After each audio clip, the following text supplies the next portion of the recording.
మీ నియోజకవర్గంలో ఇంతకుముందు ఎట్లుండే? ఇప్పుడు ఈ గవర్నమెంట్ వచ్చిన తర్వాత ఆగిపోతున్నాయి? ఫండింగ్ వస్తుందా? రావట్లేదా? 1½ ఇయర్ బిఫోర్ దాకా మేమెప్పుడు ఏ ప్రపోజల్స్ పెట్టినా గూడా కొద్దిగా డిలే అయినా వర్క్స్ అయ్యే అవకాశం ఉండే. ఇప్పుడు 1½ ఇయర్ నుంచి ఏమవుతుందంటే మేము ఏ ప్రపోజల్స్ పెట్టినా డబ్బులు లేవు.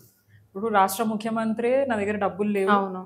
నేనేం చేయలేను. నన్ను కోసుకున్నా గూడా డబ్బులు రావట్లేదు అని హ్మ్. చెప్పేసి ఆయన మాట్లాడుతుంది. సో, ఆయననే అట్లా మాట్లాడినప్పుడు ఇంకా అధికారులు ఏ రకంగా మనకి రెస్పాండ్ అవుతారో మీరు అర్థం చేసుకోవాలి. సో, వాళ్ళు సీదా డైరెక్ట్‌గా చెప్పేస్తుర్రు. మాకు జీతాలు ఇచ్చే పరిస్థితి లేదు ఇక్కడ పని చేసే వ్యక్తులకి. ఇక హ్మ్. మీకు నిధులు ఎక్కడి నుంచి ఇవ్వాలి అని అది మా ప్రాబ్లమ్ గాదు గదా! హ్మ్. ఇప్పుడు మీ ప్రాబ్లమ్ పబ్లిక్ దగ్గరకి పోయి మేము ఇట్లా అని చెప్పి నేను అవును. చెప్పలేను. చెప్పలేరు. ఓటేసి గెలిపించినాం. అది నీ హెడ్‌ఏక్ నువ్వు ఏదైనా చెయ్యి నాకు పని చేసి పెట్టు అని అంటారు. ఈ హ్మ్. ఎక్స్‌క్యూజెస్ పబ్లిక్ దగ్గర పనికిరావు గదా! సో, మేము గూడా అదే జెప్తున్నాం. గతంలో మేము జేయగలిగింది మరి మీరెందుకు చేయలేకపోతున్నారు? హ్మ్. 1½ ఇయర్ నుంచి ఎందుకు డెవలప్‌మెంట్‌కి మేము నోచుకోలేకపోతున్నాం?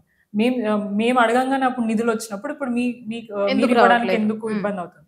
సో, టాక్స్ రూపంలో మీరు కలెక్ట్ జేస్తున్నారు. ఎలక్ట్రిసిటీ ఒక రోజు లేట్ అయితే కట్ జేస్తున్నారు. డబ్బులు ఇంకా హ్మ్. విపరీతంగా మీరు డబుల్ అమౌంట్స్ తీసుకున్నారు. మరి ఆ డబ్బులన్నీ ఎక్కడ పోతున్నాయి?